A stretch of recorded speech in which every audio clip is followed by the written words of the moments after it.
मैं वीडियो बनाने से एक बात पहले कहना चाहता हूँ, मैं इतनी मेहनत से वीडियो बनाता हूँ, कोई लाइक और सब्सक्राइब नहीं करता है। कर दीजिए कि ये क्या करने के लिए क्यों तो करना होता है। सबसे पहली बात मैं ये कहना, मेरे साथ कम से कम व्हाट्सएप पर ऐसे आदमी जुड़े हुए हैं, उन्होंने भी इतना नहीं देखते मेरे वीडियो को। मैं इतना रोज़ लेकिन मैं रोज़ वीडियो डालता रहूँगा, कभी ना कभी तो वायरल होगा।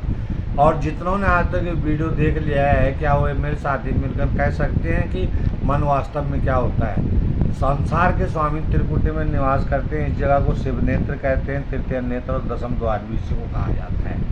निज चेतन स्वरूप ही परम तत्व है। मैंने अनिरुद्ध आचार्य जी के वहाँ गौरी गोपाल, वहाँ वृंदावन जो उनका आश्रम है गौरी गोपाल धाम, वहाँ मैंने फ़ोन किया था। उनके किसी सेवक ने उठाया। उन्होंने कहा, मैं उनसे ये पूछना चाहता था कि क्या अनिरुद्ध आचार्य जी से संपर्क साधने का और कोई उपाय नहीं, क्या वहाँ वहीं जाना पड़ेगा। मैंने उनके लिए चंद सवाल और कुछ ज्ञान की बातें भी मुझे लिखे, नहीं तो मैं चिट्ठी भी लिख के डाल देता, लेकिन चिट्ठी लिख के वहाँ जाना ही बेहतर रहेगा।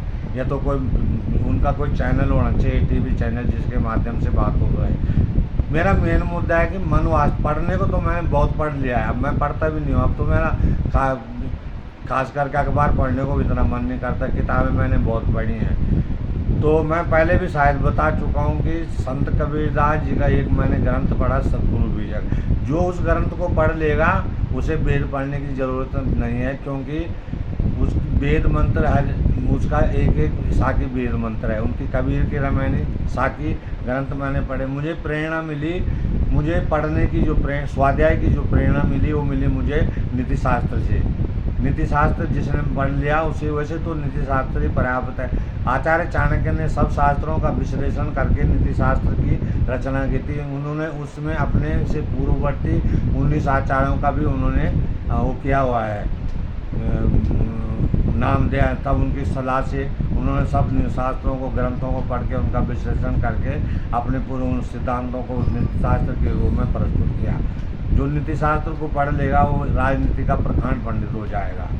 राजनीति का लेकिन आज की राजनीति मैंने देख ली स्वार्थ से प्रेरित है। और पहले भी कह चुका हूँ कि मोदी जी के वही अंधे भक्त हैं जिन्हें न तो अपनी आत्मा का ज्ञान है, जिन्होंने आचार्य चाणक्य का इतिहास पता है। तो चाणक्य नीति पढ़ने में आपको बहुत टाइम लग जाएगा।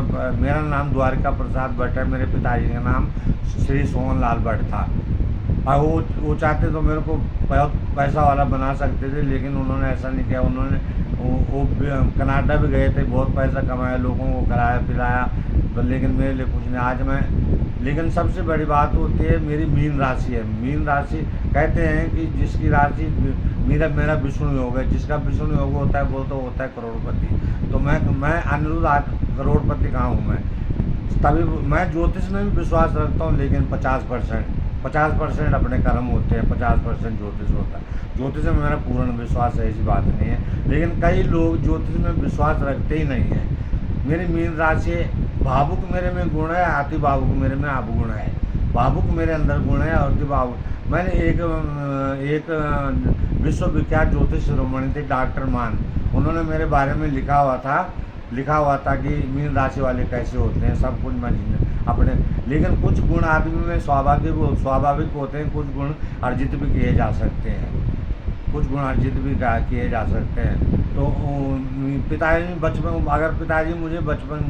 ने मुझे इसलिए गुरुकुल नहीं डाला क्योंकि उन्हें पता था कि इसके मन में बैराग आ जाएगा, अगर सन्यासी बन जाएगा।